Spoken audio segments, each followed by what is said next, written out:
ඔයාලා ඉවර නැද්දානේ එන්න ඔයාලගේ දැන් පටන් ගන්න. ඉවරයි නං ඉවරයි. චුට්ටක් දෙන්නකෝ. ඉක්මනට එන්නකෝ දැන් ඔයාලගේ එක අන්තිමටම තියෙන්නේ. හරි. මොනවද? අන්තිමට තියෙන්නේ. ඉක්මන් කරන්න අනේ. අන්තිමට නේද? ඒ වුණානේ මේ.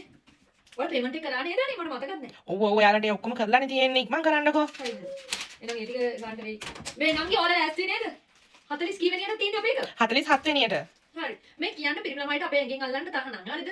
නටද්දි අපිට පාඩුවේ නටන්න තියෙන්න ඕනේ. ඔයාලා දැනුවත් කරලානේ තියෙන්නේ නේද? ඔව් ඒ ඔක්කොම හරි. ඒ ඔක්කොම දැනුවත් කරලා තියෙන්නේ. දැන් අපි නටද්දි නංගි මේ දෙපැත්තේ මේ අපිට සිකියුරිටි කවුරුහරි දානවා නේද ඔයාලා? ඔව් ඒ ඔක්කොම හරි. අපි ඔයාලට ඒ ඔක්කොම කලින්ම දැනුවත් කරානේ. හරි නංගි එහෙනම් එන්න. යා.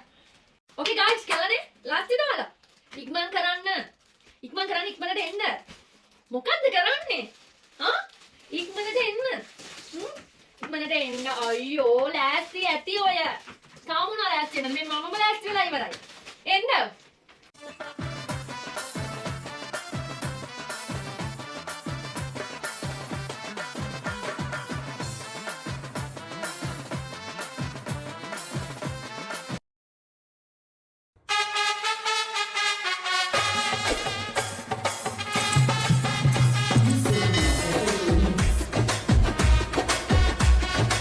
එන්නම් ඉඳ ගන්න.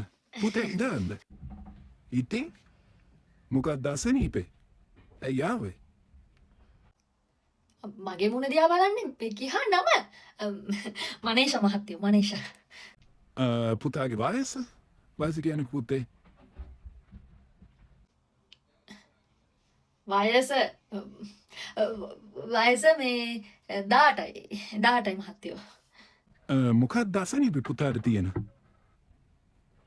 අයියෝ යමංකෝ ගෙදර උණ හිම්බිරිසාව කැස්ස තමයි මහත්තයෝ. ඔය තුනම තියෙනවා. දැන් දවස් කීයකින් නම් අසනීපේ තියෙන්නේ? කියපන් දවස් කීයකින්ද කියලා.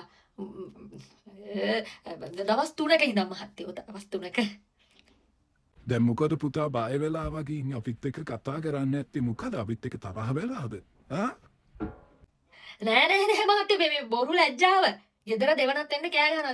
දැන් එනකොටත් ඇදගෙන ආවේ. එම බෙහෙත් ගන්න එහෙම යන්න උමනාවකුත් නැහැ. දැන් දවස් දෙක තුනක් තිස්සේ මම කියනවා ලෑස්ති වෙන්න යන් කියලා. උමනාවක් නැහැ. මේ මෙතෙන්ට අප්පම් බොරු සෝබන දානවා. ඒ හරි මේ මම දැන් මේ බෙහෙත් ටික ලියලා දෙන්නම් මේ ටික ෆාමසියෙන් ගන්නකො. වරු 3ක් හරියට දෙන්න. හරියයි හරිද? හරිද පැටියෝ? හරි පුතේ. හරි මහත්තයා.